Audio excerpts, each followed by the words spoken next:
Welcome back to our international viewers, and thanks for joining us again. It is now time for our daily English news edition, weekdays at 6 p.m.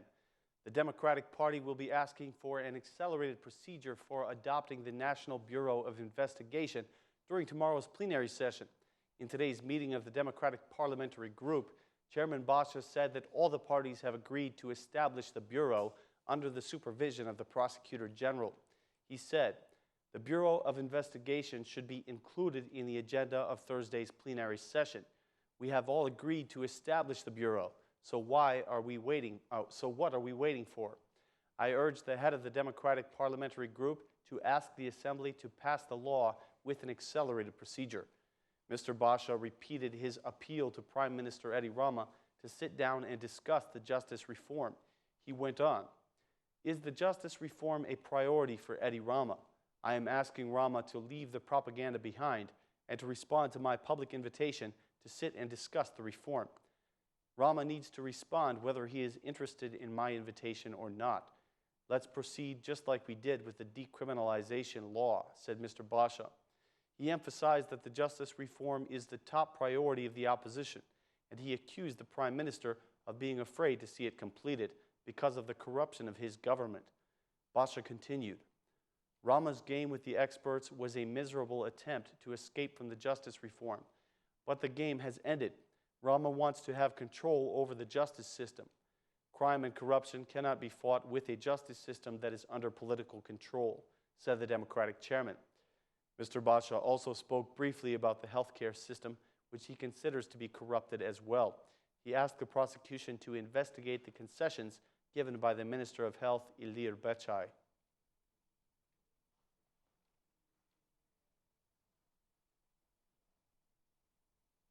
Two members of the European Parliament will arrive in Tirana on Monday to monitor the implementation of the decriminalization law. It has been reported that the MEPs Kukan and Fleckenstein will be holding a series of meetings with the country's high officials, as well as representatives of the parliamentary parties. The law on decriminalization was adopted in the last plenary session of 2015, and currently the bylaws are being prepared. According to the new law, anyone who has been sentenced to at least 6 months in jail at some point in the past will not be allowed to run in any public election or be appointed to any public office. The background check applies to both foreign and domestic courts, meaning that crimes committed in a foreign country will also disqualify an individual. The European Parliament members Kukan and Fleckenstein were highly instrumental in negotiating the political agreement back in December of 2014, which brought the opposition back to Parliament after a boycott of 6 months.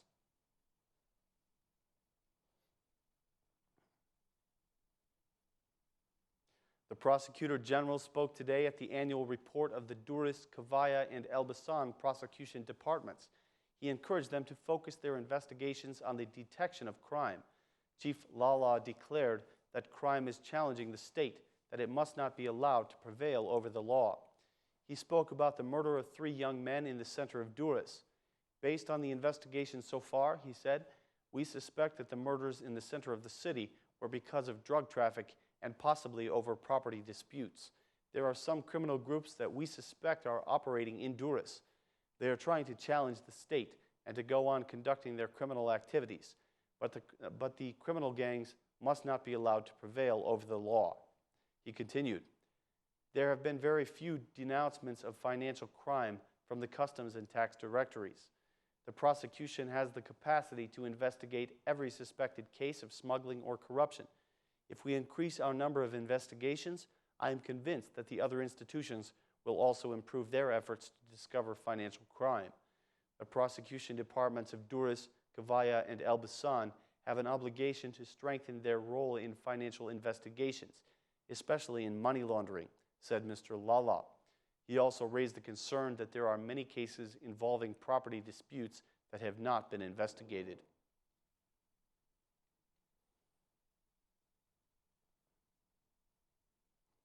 The new statute of the Socialist Party is expected to end the debates that have recently emerged within their ranks. The statute will provide a solution that will be set in the constitution of the party. Sources have told Ora News that the statute will include the provision that if the party chairman wins the elections and becomes the prime minister and his mandate is expiring within 2 years, he will be reconfirmed as the party chairman without elections within the party. In the event that the Socialist Party chairman loses the elections, the normal rule of selection through a voting of the party Congress will be applied. The new statute will also make some adjustments to the organization of the party based on the new administrative territorial division. The statute provides for the establishment of branch assemblies and the election of the chairman of each assembly. There will be 61 assembly chairmen for the 61 municipalities. The statute will also determine whether the secretaries of the party will hold this function only within the party or within the government as well. The changes to the statute will be voted on in the party Congress, which has been scheduled for March. In the Congress, the delegates will elect the new assembly of the party, after which the assembly will elect the chairman and the new secretariat of the Socialist Party.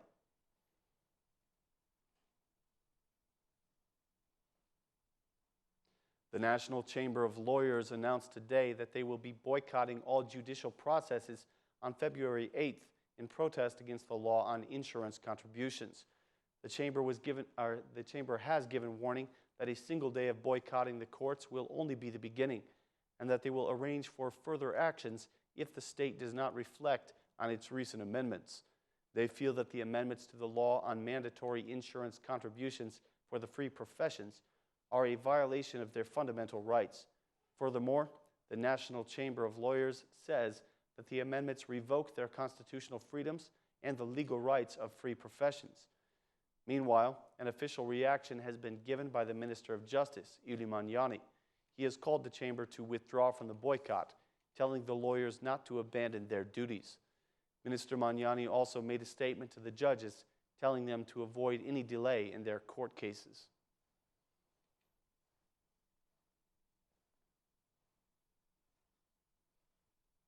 In the Commission of Productive Activity today, the Minister of Economic Development announced that the exclusive rights have been removed from Mother Teresa Airport.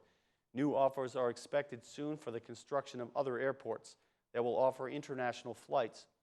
Minister Ahmetaj announced that the board of the International Monetary Fund will gather on February 17th to allocate 2 installments of the loan for Albania. Also in the Commission today, the Minister presented the Program of Economic Reforms for 2016 to 2018, which caused a reaction from the opposition members. The Democratic MP Gens Ruli claimed that the foreign investors are leaving the country because of the administrative bureaucracy.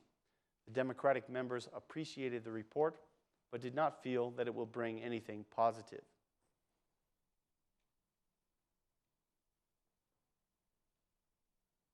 The women of the Tirana City Council have formed an alliance to address the difficulties that face women and girls across the country. With the participation of several international organizations and the U.S. Ambassador Donald Liu, the women presented their new alliance today. They highlighted the urgent state of the domestic violence in the country and pointed out policies that do not value women. A member of the alliance, Elisa Spiropali, spoke about the need for women's representation in decision-making. She believes that much more needs to be done to represent women in governance, and she stressed the fact that this representation needs to be quality and not merely numerical.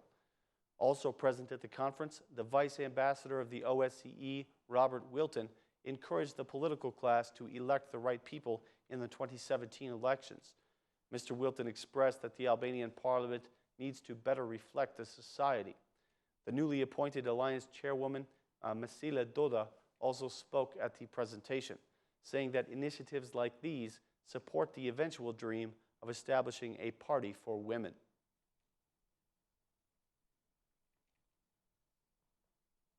That concludes our news for this evening, ladies and gentlemen. Thanks for watching, and please join us again tomorrow at the same time. Have a great night.